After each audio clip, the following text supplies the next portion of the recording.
मेरे मन में एक शंका है, जहां गीता कहती है धर्मस्य स्थापनार्थाय संभवामि जुगे जुगे, और मुसलमानों से सुनता हूं तो मोहम्मद इज द लास्ट पैगंबर।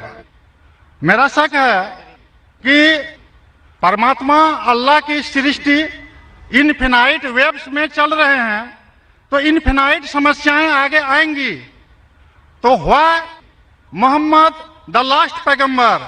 अगर ये सही है तो गीता का यह, कृष्ण का यह घोषणा संभवामि जुगे जुगे क्या गलत है? भाई साहब ने एक अच्छा सवाल पूछा है। उन्होंने हवाले था भगवत गीता का, जिसमें कृष्ण कहते हैं, उन्होंने कहा, संस्कृत में तर्जुमा नहीं किया। श्री कृष्ण कहते हैं कि जब भी इस धरती पे जुल्म होगा तो उस वक्त भगवान एक पैगंबर को भेजेंगे, और हर दौर में एक पैगंबर आएगा, संभवान योगी होगे, हर युग में आएगा। तो भाई का सवाल है, क्या कृष्ण गलत है? आप मुसलमान क्यों कहते हैं कि मोहम्मद सल्लल्लाहु अलैहि वसल्लम आखिरी पैगंबर है? भाई साहब, सबसे पहले हम कहते हैं मोहम्मद सल्लल्लाहु अलैहि वसल्लम आखिरी पैगंबर है क्योंकि यह कहा गया कुरान मजीद में, सूरे आज़ाब में, सूरा नंबर 33 आयत नंबर 40 में कहा गया, मा काना मुहम्मदुन अबा अहदिम मिन रिजालिकुम वलाकिन रसूलुल्लाह व खातिमुन नबीय्यीन व काना अल्लाहु बिकुल्लि शैइन अलीमा।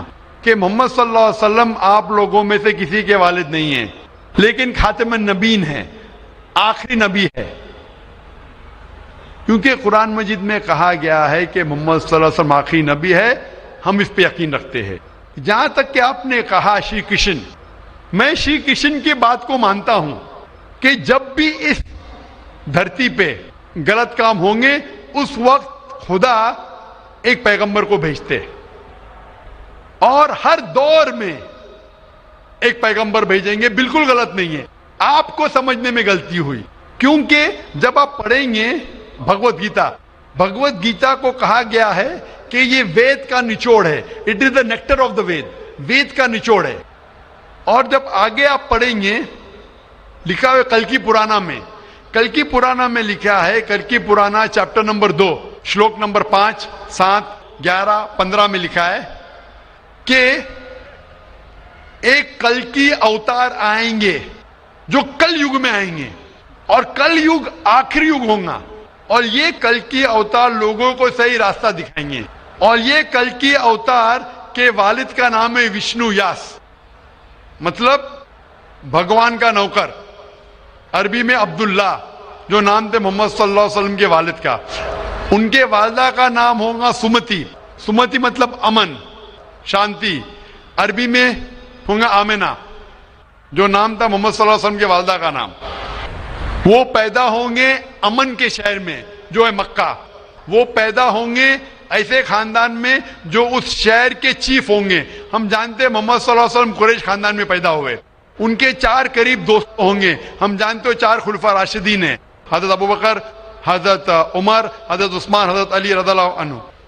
अल्लाह सुब्हानहू व तआला की रहमत सब पे हो। उनको सबसे पहली वही मिलेंगी एक गार में, एक केव में। हम जानते हैं मोहम्मद सल्लल्लाहु अलैहि वसल्लम को सबसे पहले वही मिली गारे हिला में। उनको रात के बाद सबसे पहले वही आएगी। वो he will migrate northwards and come back.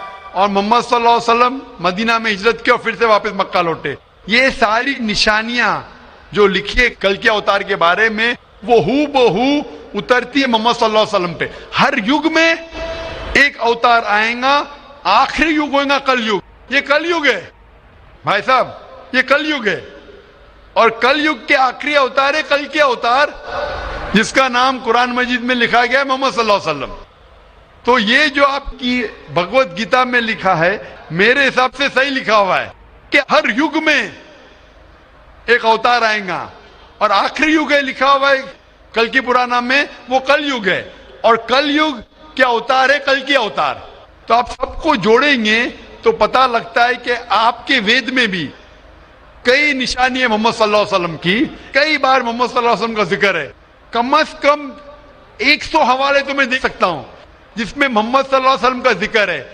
अगर आप पढ़ेंगे भविष्य पुराना पर्व 3 खंड 3 अध्याय 3 श्लोकास 5 से 8, उसमें कहा गया है कि मोहम्मद सल्लल्लाहु अलैहि वसल्लम आएंगे और वो एक फॉरेनर रहेंगे और वो डेजर्ट से आएंगे। लिखा है भविष्य पुराना में, पर्व 3, खंड 3, अध्याय 3, श्लोका 10 से 27 में मोहम्मद सल्लल्लाहु अलैहि वसल्लम का जिक्र है। अगर आप पढ़ेंगे कुंटप सुक्तास, अथर्ववेद, किताब नंबर 20, चैप्टर नंबर 127, श्लोक नंबर 1 से 14, उसमें मोहम्मद सल्लल्लाहु अलैहि वसल्लम का जिक्र है। मोहम्मद सल्लल्लाहु अलैहि वसल्लम का जिक्र कई जगह वेद के अंदर है, कई जगह पुराना में है। तो अगर आप भगवत गीता को लेते हैं, पुराना को लेते हैं, कल की पुराना को लेते हैं और एक मानते हैं, तो सारे ये श्लोका कह रहे हैं कि आखिरी पैगंबर आने वाले मोहम्मद सल्लल्लाहु अलैहि वसल्लम है और हमें मोहम्मद सल्लल्लाहु अलैहि वसल्लम मानना चाहिए। भाई साहब जी भगवत गीता मानते हैं आप? देखिए, मैं मानता किसी को नहीं हूँ। मैं तर्क के बौद्धिक स्तर पर जो मेरा लॉजिक एक्सेप्ट करता है उसी को मैं मानता हूँ। लेकिन आपने भगवत गीता का हवाला दिए क्या? नहीं, मानने का मतलब वो आंख बंद कर मानना, मैं आंख खोल कर मानता हूँ। तो आंख खोल के आप मानते क्या नहीं भगवत गीता को? बिल्कुल मानता हूँ। जो तो मानने भगवत गीता में लिखा है जो आने वाले आखिरी अवतार, जो पुराण कल की पुराना में लिखा हुआ है, कल के अवतार, उसमें मानते हैं आप? ये पुराण की बात नहीं कर सकूंगा, क्योंकि कुरान की बात नहीं, पुराना, कल की पुराना, पुराण में मैं कर रहा हूँ, क्योंकि हाँ। पुराण के बारे में पुराणकार का जो कहना है कि अष्टादश व्यासस वचनम दुए पापाय पर पीड़नम पुण्याय पर हितनम। इसी तरह का है कि 18 पुराण का उद्देश्य है कि दूसरे को कष्ट देना पाप है और दूसरे का भलाई करना पुण्य है। मैंने कब बोला कि दूसरे को कष्ट दो और दूसरे के भलाई मत करो? मैं कह रहा हूँ इस आधार पर मैं कुरान में लिखे लगा दूसरे को कष्ट दो, कुरान में भी लिखे दूसरे को कष्ट मत दो, कुरान में भी लिखे दूसरे की मदद करो। तो इसके ऊपर बहस नहीं हो रही है, बहस हो रही है कल की पुराना पे, कल के अवतार पे। आप आखिरी पैगंबर में मानते हैं कि नहीं, ये मैं पूछ रहा हूँ। मुझे कल की पुराण का अध्ययन नहीं है, कल की पुराण का अध्ययन नहीं है डॉक्टर साहब, मुझे कल की पुराण का अध्ययन नहीं है। तो आप अगर बुद्धि के ऊपर आप मानते हैं तो मेरी ये आपसे इल्तिजा रहेंगी कि कल की पुराना पढ़ो और ये जांच पड़ताल करो कि कल के अवतार कौन है और कल के अवतार की तहकीक करो। आप इंशाअल्लाह मोहम्मद सल्लल्लाहु अलैहि वसल्लम में मानेंगे। तो मेरी आपसे इल्तिजा है कि आप इस पे तहकीक करो कि आखिरी अवतार कौन है और इंशाअल्लाह आपको हिदायत देंगे अल्लाह ताला।